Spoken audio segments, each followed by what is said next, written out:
Magandang umaga po.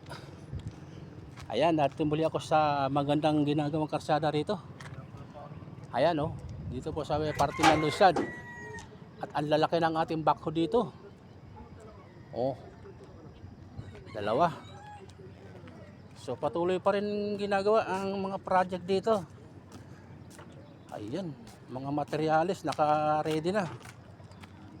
Ayan oh. Ayan. Yeah, good morning. Hi ka sa vlog. Ay, kuya. Mukhang nag-exercise na rin. At heto na yun, talagang karsada. Bakit ganito? Parang may gutter sa gitna. Ano ibig sabihin yan? Bakit ganito? Bakit dito meron? Ibig sabihin, dito yung walking ng mga tao at dito yung karsada. So, ganun na mangyayari dyan. Nakabukod yung mga tao maglalakad.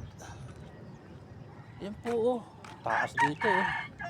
Para naman bumaba yung ating yung pinaka-siding. Baba na, pantay na rito oh. Pantay na sa daan tao. Di ko lang alam kung meron dito yung burnal. Ayan, manggagaling doon sa Barrio Lunsad. Kabilang tabi. At may mga barracks dito. Parang bagong gawa lang.